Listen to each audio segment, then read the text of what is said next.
साहब, ये जो अलीमा खान साहब ने आज कहा कि खान साहब ने कहा है कि आपने हकीकी अपोजिशन करनी है, और जिस तरह अभी खेलदास साहब भी कह रहे थे कि खान साहब के कुछ फैसलों से, बातों से ऐसे लगता है कि उनको ये शुबा है या फिर वो ये समझते हैं कि जमात हकीकी अपोजिशन का किरदार अदा नहीं कर रही, फ्रेंडली अपोजिशन है जो बाहर लोग हैं।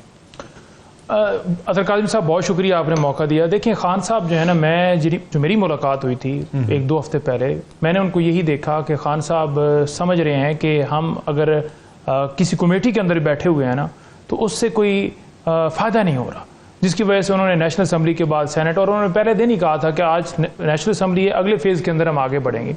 तो खान साहब मेरा ख्याल में इस्तीफों की तरफ भी बढ़ सकते हैं। तो ये खान साहब का डिसीजन है, क्योंकि देखिए पाकिस्तान के अंदर जो इस वक्त निज़ाम है, ये झूठ के ऊपर मबनी एक सेटअप बनाया गया।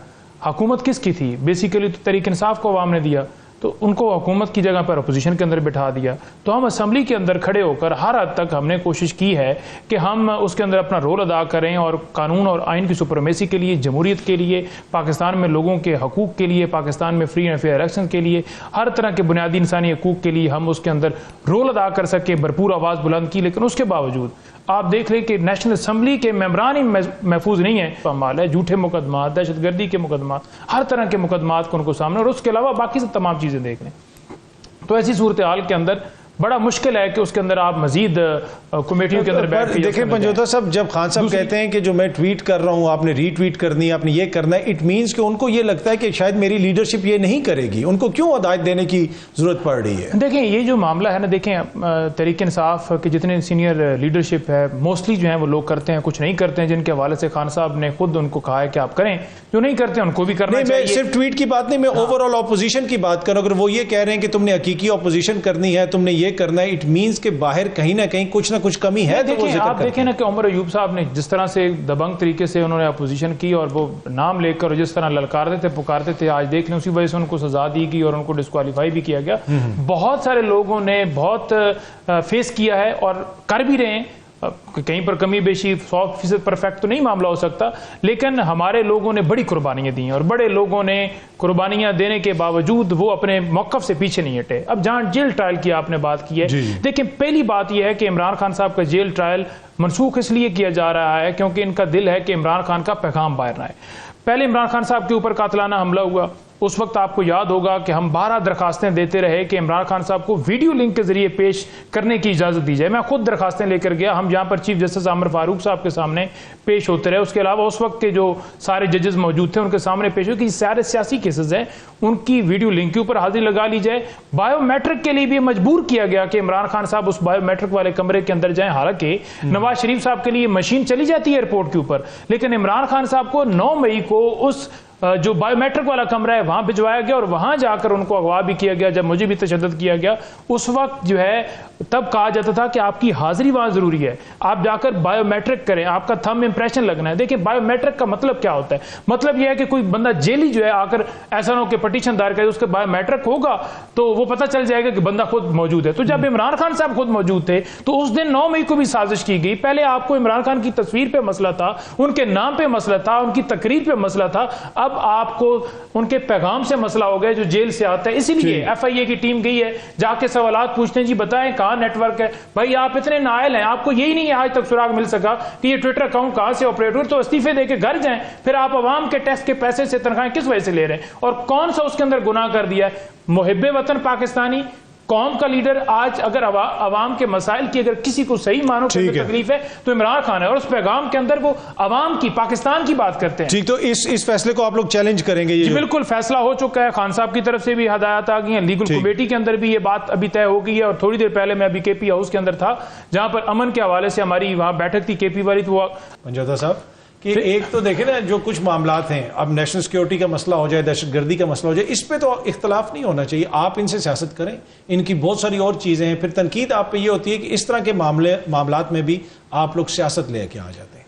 देखिए काज़मी साहब, पहली बात यह है कि इमरान खान के दौर के अंदर दहशतगर्दी कंट्रोल हो गई, ड्रोन्स रुक गए, क्योंकि उनकी पॉलिसी ऐसी थी कि वो खुद गए अफगानिस्तान के अंदर। उस वक्त की हुकूमत हालांकि मुखालिफ थी, पाकिस्तान के खिलाफ बयान देते थे, लेकिन वो गए, जाकर बात की, और बातचीत से मसाइल का हल निकला। सारा मामला ठीक हो गया। पर अभी ये आज क्या है, आज ड्यूटी किसकी थी? आज ड्यूटी थी वफाकी हुकूमत की। वो जाकर बात करते और मसाइल का, अब अली अमीन ने जो मीटिंग्स हुई एपेक्स की हुई या किसी और जगह, तो उसमें बरमला उन्होंने कहा कि आप इस मामले का हल निकालिए, क्योंकि सिर्फ केपी नहीं बलूचिस्तान में भी ये हाल है और ये दहशतगर्दी ऑपरेशन के जरिए आप नहीं हल निकाल सके। 23वां ऑपरेशन जारी है केपी के अंदर, 2500 के करीब छोटे ऑपरेशन जो इंटेलिजेंस बेस्ड ऑपरेशन है वो हुए। क्या दहशतगर्दी कंट्रोल हो गई? ये सारी बातें जितनी भी कर रहे हैं ना, वहां पर जो सारा मामला है, ये नहीं चाहते कि वहां ये चीजें कंट्रोल हो। उसकी वजह क्या है? वहां तहरीक इंसाफ की हुकूमत है, पीटीआई को टारगेट किया हुआ है, तहरीक इंसाफ को टारगेट किया हुआ है कि वहां इनकी मकबूलियत खत्म हो, लोग इनसे नफरत। अब वहां जो है वो सड़कों पर निकल कर क्यों एहतजाज करिए? तो इमरान खान साहब ने ये मौक़िफ़ इख्तियार किया है कि हमारी वहां के नुमाइंदे केपी के और वहां अफगानिस्तान की हुकूमत, वहां के जो लोग हैं वो तमाम आपस में बैठे, क्योंकि ये तो देखिए ये तो फिर मंजोता साहब ना वफाक का काम है ना, आपको इनको ऑन बोर्ड लेना पड़ेगा अगर आप अफगानिस्तान को एंगेज करते हैं। देखिए वफाक क्या चाहता है? वफाक चाहता है कि पीटीआई जो है उसका खात्मा हो, यानी पीटीआई खत्म हो जाए, ठीक है, क्योंकि ये जेली मैंडेट साहब बैठे हैं और इनको ये उस पीटीआई की अना के अंदर कि पीटीआई की हुकूमत खत्म हो, इसके खिलाफ लोगों की नफरत हो, इन्होंने ऐसी पॉलिसी बनाई हुई है जिससे हमारे मुल्क का नुकसान हो रहा है। सिर्फ यहां नहीं, अफगानिस्तान के अंदर भी ये सूरत हाल है और हम हर जगह पर आवाज, आज भी हमारा केपी के अंदर इजलास जारी है, अलामिया थोड़ी देर तक आएगा, वो आप पढ़ भी लीजिएगा, जिसमें तमाम लोग बता रहे हैं कि वहां क्या सूरत हाल चल रही है और ये सारी गलत बयानी। वैसे तो आईजी केपी जो है वो तो यही कहते हैं कि कोई इतना बड़ा मसला नहीं है, थोड़े से दहशतगर्द हैं और इंटेलिजेंस बेस्ड ऑपरेशंस होते हैं। आईजी केपी जो हैं वो आपको पता है कि वो अली अमीन साहब की रिकमेंडेशन के ऊपर तो आईजी नहीं लगे, वो वफाक से इतना मजलूम आपका वज़ीर आला, ना उसके पास पासपोर्ट है, ना वो मर्जी का आईजी लगा सकता है। देखिए इस सिस्टम से तो हमने निजात पानी है। यही तो मामला है कि यहाँ अगर वज़ीर आला बैठा हो, यहाँ कोई मिनिस्टर बैठा हो, यहाँ कोई डीपीओ बैठा हो, यहाँ कोई एसएचओ बैठा हो, तो वो अपनी मर्जी से मामलात नहीं चला सकता, कंट्रोल कोई और चीजें करती हैं। यहाँ आप जजेस का हाल देख लें, जिस तरह तारक जहांगीरी साहब के खिलाफ ये सारा किया गया है, वो क्यों किया गया? उन्होंने 3 हल्के मंगवाए कि इस्लामाबाद के 3 हल्के आप लेकर आ जाइए, उसके बाद उनके खिलाफ रेफरेंस, यानी डिप्टी प्रोसिक्यूटर बने नहीं मामला हुआ, डिप्टी अटॉर्नी जनरल बने नहीं मामला हुआ, उससे पहले वकील बने, उनकी डिग्री का कोई इशू नहीं बना, एडवोकेट जनरल इस्लामाबाद रहे, उनका कोई इशू नहीं बना, जज बन के उनका कोई इशू नहीं बना, लेकिन जो ही वो हल्के खुलवाते हैं फौरन उनके खिलाफ दरखास्त भी आ जाती है और उस पर कार्रवाई भी कर दी जाती है। आर्टिकल 209 वाज़ेह कहता है कि सुप्रीम जुडिशियल काउंसिल के पास ये इख्तियार है, 2 जजेस साथ ही बैठ के कैसे ये फैसला कर सकते हैं, सुप्रीम कोर्ट की जजमेंट्स इसके अंदर मौजूद हैं। तो ये हाल है ऐसा जिसके लिए हम फाइट करें। जी पंजोता साहब, देखिए बात यह है कि जो इन्होंने बात की ना हसन साहब ने, मैं ये समझता हूं कि अगर इस बात को ही पकड़ लेते हैं जी कि इनके खिलाफ ये मामला आ गया था, तो इन्हें काम करने से खुद को ही कहना चाहिए था कि मैं ये नहीं करूंगा।